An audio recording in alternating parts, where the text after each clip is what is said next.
चलिए बच्चे, तो आज हम आपको जो बोले हैं कि पिछले वीडियो में जो आपको बताया था, मैंने कहा था कि आपको मॉडर्न फिजिक्स स्टार्ट करेंगे।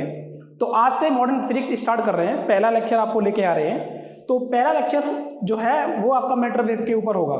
तो मैं आपको अलग अलग, हो सकता है कि कई टीचर्स अलग अलग तरीके से पढ़ाते हैं, बट हम आपको कुछ हमारा जो पैटर्न है वो कैसे पैटर्न है वो मैं आपको बता दे रहा हूँ कि मॉडर्न फिजिक्स पढ़ना है।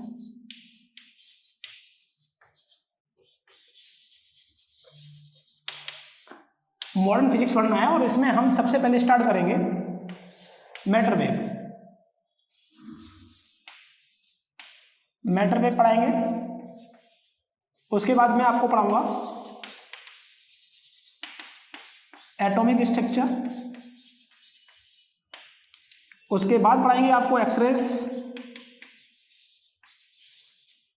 उसके बाद पढ़ाऊंगा आपको photo electric effect,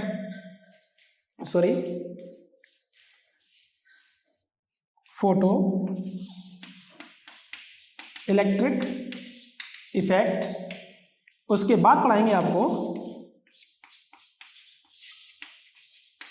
nuclear physics. ठीक है, तो इस तरीके से आपको पढ़ाएंगे, एक चैप्टर वाइज इस तरीके से हमें देखना होगा, क्योंकि सबसे बेसिक चीज़ें हैं वो आपका यहाँ पर है मैटर वेव में। क्योंकि लाइट किस तरीके से होती है, लाइट क्या करती है, लाइट का क्या नेचर है, लाइट के अंदर कौन होता है, लाइट किससे मिलके बनी होती है लाइट, ये सारी बातें होती हैं लाइट के ऊपर, है ना।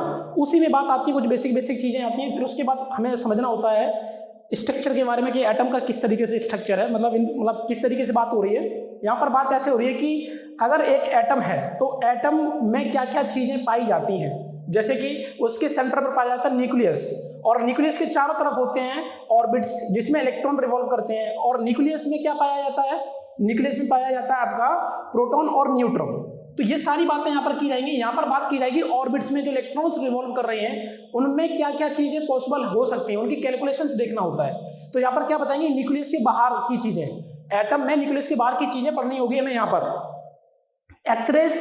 एक्सरेज अगर आपको बताएं तो यहाँ पर ये इलेक्ट्रोमैग्नेटिक वेव का एक पार्ट है, जिसमें आपको पता होगा radio, micro, infrared, visual region, ultraviolet, X-rays and gamma rays. तो इलेक्ट्रोमैग्नेटिक वेव का एक पार्ट है एक्सरे।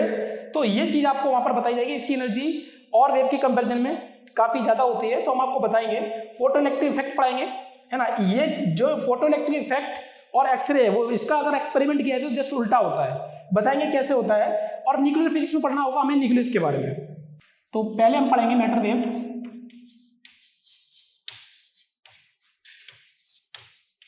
मैटर वेव इसको बोलते हैं हम dual nature of matter, dual nature of matter. अब मैटर की सीधी सी बात, मैटर के बारे में बात हो रही है तो एक पार्टिकल के बारे में बात हो रही है। एक पार्टिकल का ड्यूअल नेचर शो किया जाता है। तो सबसे पहली बात है कि पार्टिकल के नेचर, पार्टिकल का जो नेचर है वो ड्यूअल नेचर है। तो ये ड्यूअल नेचर होने से पहले ये किसके बारे में ड्यूअल नेचर बताए थे? तो सबसे पहला जो डिस्कशन हुआ था मॉडर्न फिजिक्स में मैटर वेव के ऊपर जो बात हुई थी वो सबसे पहले हुई थी फोटोन, मतलब बेसिकली लाइट के ऊपर आप कह सकते हो। तो लाइट पर बात किया गया था, लाइट बोली गई थी ये कि ड्यूअल नेचर होती है। अब लाइट ड्यूअल नेचर कैसे होती है, तो एक पार्टिकल नेचर शो करती है और एक वेव नेचर शो करती है। तो शुरुआत की आपको कुछ कहानी इसकी बताते हैं। जब शुरुआत में जब इन्होंने लाइट को जब ड्यूअल नेचर घोषित किया, उससे पहले सबसे पहले जो शुरुआत जहां से हुई थी वहां पर सबसे पहले जो बात हुई थी वो ये हुई थी कि लाइट जो है वो एक वेव है। लाइट एक क्या है, एक वेव है। तो वेव किस किस थ्योरी के द्वारा प्रूफ की गई थी, तो वो थ्योरी की थी इंटरफेरेंस, ये आपको पढ़ने को मिलता है या शायद आप पढ़े भी होंगे। तो इंटरफेरेंस, डिफ्रैक्शन, ये सारी चीजें हमारे सिलेबस में है। तो पहले सबसे पहले लाइट को वेव नेचर प्रूफ किया गया, तो वो किस थ्योरी के द्वारा, इंटरफेरेंस, डिफ्रैक्शन एंड पोलराइजेशन। इन तीन थ्योरियों के द्वारा जो हमारे सिलेबस में है, इन तीन थ्योरियों के द्वारा अगर हम बात करें तो लाइट को वेव नेचर घोषित कर दिया था। पूरी दुनिया मानने लगी थी कि ये एक वेव है, लाइट एक वेव है। लेकिन बाद में पहली बार 1905 के आसपास पहली बार फोटो इलेक्ट्रिक इफेक्ट जब एक्सपेरिमेंट किया गया तो लोगों को पता चला कि लाइट एक पार्टिकल भी है, लाइट एक पार्टिकल भी है। और लाइट का पार्टिकल होता कौन है, फोटोन। लाइट का पार्टिकल कौन होता है, फोटोन। तो ये बात जो है पहली बार 1904 या 1905 के आसपास ये आइडिया लगा था कि लाइट भी एक पार्टिकल है। और लाइट का पार्टिकल होता कौन है? फोटोन होता है। तो उससे पहले जो बात चल रही थी पूरी की पूरी कम से कम दो शताब्दी आप कह सकते हो कि लोगों ने यही माना, लगभग 16वीं सेंचुरी के आसपास ये स्टार्ट हुआ था वेव नेचर मानना। 1660 के आसपास स्टार्ट किया गया था कि ये तुम्हारा एक वेव है, लाइट एक वेव है वाइब। तो उसके बाद लगभग आप समझिए कि 1900 के आसपास जाके पहली बार पता चला कि लाइट एक पार्टिकल भी है ना। तो कई लगभग 200-250 साल तक आदमी ने यही माना कि ये वेव है। लेकिन उसके बाद ये नहीं है कि जो वेव है वो लोगों ने ये एक्सेप्ट कर लिया कि ये पार्टिकल है। ये दोनों एक साथ दोनों ने फिर भी नहीं माना। पहली बार 1905 में इन लोगों ने ये कहा कि लाइट एक पार्टिकल है। तो अब दो थ्योरी एक साथ डिस्कशन होने लगी। कुछ लोगों का मत ये था कि ये एक वेव है, कुछ लोगों का मत यहाँ पर ये स्टार्ट हो गया था फोटो इलेक्ट्रिक इफेक्ट के जो एक्सपेरिमेंट के द्वारा कि ये एक पार्टिकल है। लेकिन अभी लोगों ने एक्सेप्ट ये नहीं किया था कि ये पार्टिकल और वेव दोनों ही हैं। ये बात अभी तक लोगों ने एक्सेप्ट नहीं करी थी। 1905 तक ये चीज एक्सेप्ट नहीं की गई कि लाइट जो है वो पार्टिकल भी है और एक वेव भी है। अब यहाँ पर दो मत स्टार्ट हो गए थे 1905 के आसपास। क्या मत हो गए थे? वेव से पहले चले आ रहा था, जिन लोगों ने मान लिया वो वेव हो गई। और फोटो इलेक्ट्रिक इफेक्ट जो आइंस्टीन ने जो एक्सपेरिमेंट किया वो उसके द्वारा जो एक्सपेरिमेंट किया गया, तो वहां पर लोगों ने क्या मान लिया? वहां पर लोगों ने ये मान लिया कि पार्टिकल है। तो आइंस्टीन के मानने वाले उनके फॉलोअर्स हैं, वो लोगों ने क्या मानना स्टार्ट कर दिया कि लाइट एक पार्टिकल है। लेकिन अभी तक ये लोगों ने एक्सेप्ट नहीं किया कि ये दोनों एक ही चीज है। इसको पहली बार जो लेके आए वो लेके आए डी ब्रोगली। डी ब्रोगली ने ऐसे ही बोल दिया हाइपोथेसिस। डी ब्रोगली का एक हाइपोथेसिस है। हाइपोथेसिस का मतलब ये नहीं होता कि वो एक्सपेरिमेंटल प्रूव्ड है। एक्सपेरिमेंट तो जो प्रूफ किया गया था, डी ब्रोगली का जो एक्सपेरिमेंट किया गया था वो डेविसन जर्मर के द्वारा किया गया। डी ब्रोगली ने हाइपोथेसिस का मालूम होगा आपको, एक सब बोल देना, कह देना, एक ऐसा मानना। लेकिन हाँ, जो डी ब्रोगली हाइपोथेसिस है वो रियल में एक ट्रूथ भी निकला, वो सत्य भी निकला। वो किसके द्वारा ये प्रूफ किया गया कि डी ब्रोगली ने जो बात बोली, डी ब्रोगली ने बोला क्या था वो पहले आप सुनिए कि डी ब्रोगली ने ये बोला कि अगर कोई पार्टिकल है तो वो वेव भी होगा। अगर कोई पार्टिकल है तो वेव भी होगा।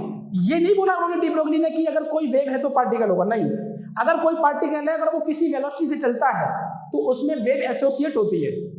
ये बात डी ब्रोगली ने बोला था।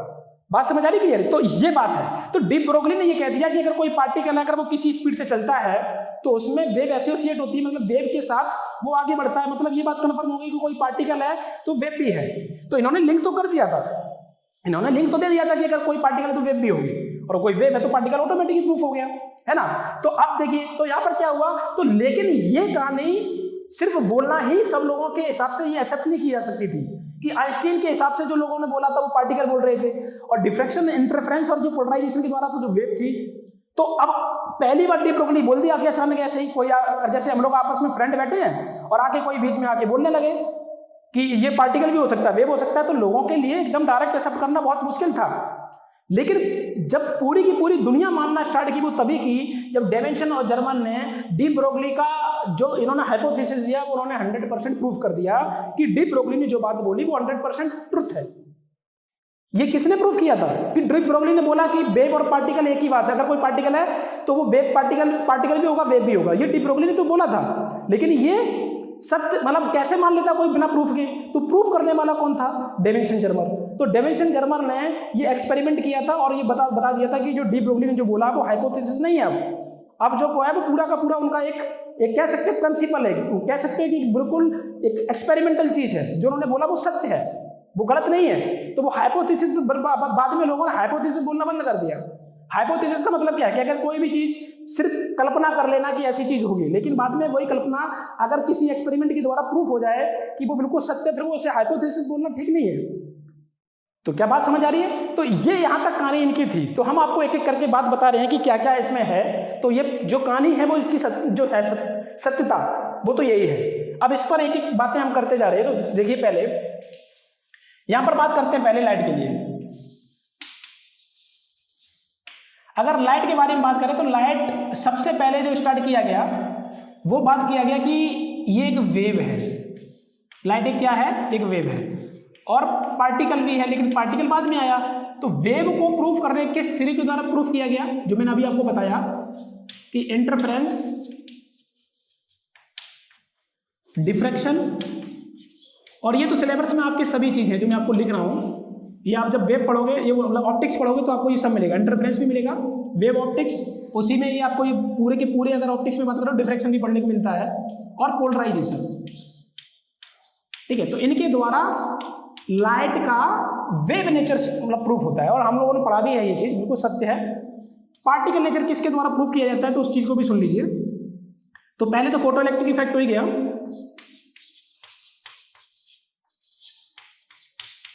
Photo electric effect.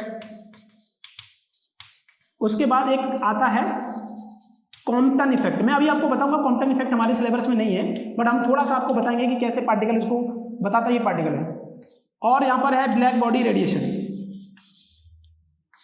इनके द्वारा पार्टिकल नेचर प्रूफ किया जाता है क्या, किसका, लाइट का, कि लाइट एक पार्टिकल है। ये किसके द्वारा प्रूफ किया गया, photo electric effect, Compton effect और ब्लैक बॉडी रेडिएशन के द्वारा, है ना। तो पहले आप इतना नोट करिए, फिर मैं आपको बताऊंगा। ये तो हमें सिलेबस में, हमारे सिलेबस में है, फोटो इलेक्ट्रिक इफेक्ट भी हमारे सिलेबस में, और हीट में भी पढ़ते हैं ब्लैक बॉडी रेडिएशन। हमें एक टर्म नहीं पता है कॉम्पटन इफेक्ट, तो मैं आपको थोड़ा सा बताते हैं कि कॉम्पटन इफेक्ट क्या है। तो पहले नोट करिए, फिर बताते हैं। नोट करिए,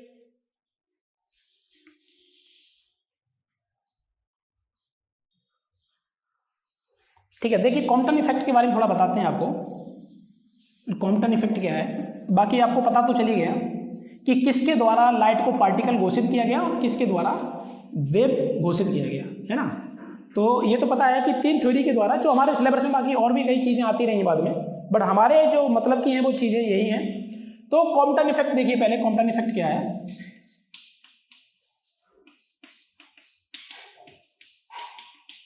कॉम्पटन स्कैटरिंग भी बोलते हैं इसे, कॉम्पटन स्कैटरिंग बोलते हैं। देखिए क्या चीज़ है, जैसे कि मान लो एक इलेक्ट्रॉन है, ठीक है, और ये रेस्ट पर है, ठीक है, रेस्ट पर है, और इसके सामने एक फोटोन छोड़ा गया।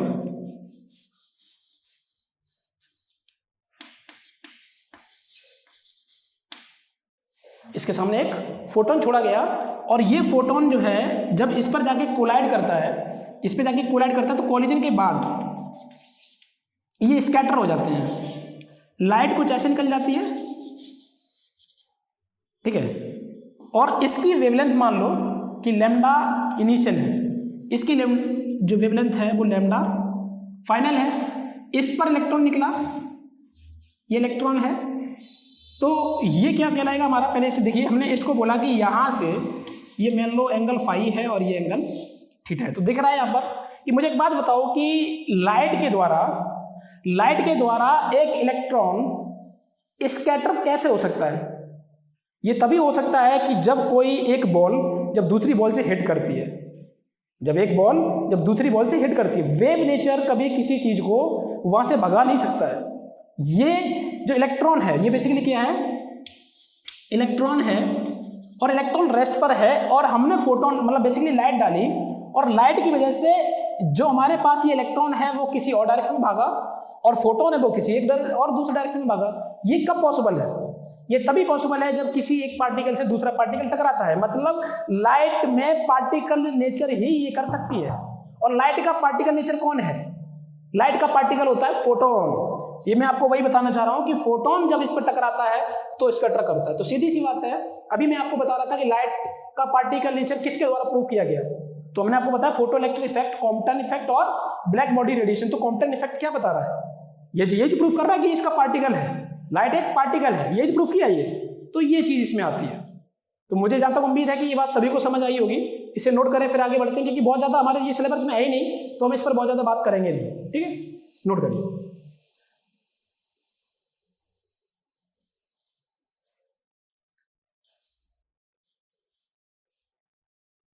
चलिए आगे देखिए।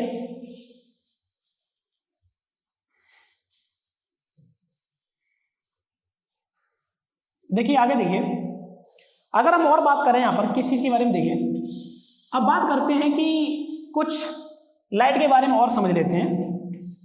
तो देखिए लाइट बेसिकली होता है इलेक्ट्रोमैग्नेटिक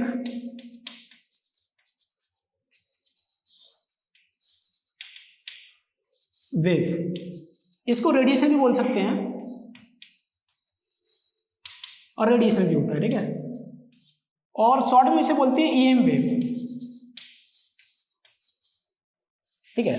खैर इस पर बहुत ज्यादा बात करेंगे नहीं, क्योंकि ऑप्टिक्स में हम ऑलरेडी इस पर बहुत ज्यादा बात कर चुके हैं। तो हम इस पर यह बात करना चाहते हैं कि इसका जो पार्टिकल होता है, particle of light is photon. Light का पार्टिकल कौन होता है? फोटोन होता है। तो हम कुछ फोटोन की प्रॉपर्टीज भी पढ़ना चाहेंगे, क्योंकि फोटोन के ऊपर काफ़ी ज़्यादा यहाँ पर भी कैलकुलेशन होने वाली है। ठीक है, तो ये बात हम जो है हमें पता होनी चाहिए कि लाइट का पार्टिकल कौन होता है? फोटोन होता है। तो पहले इसे नोट करिए, फिर आगे बढ़ते हैं।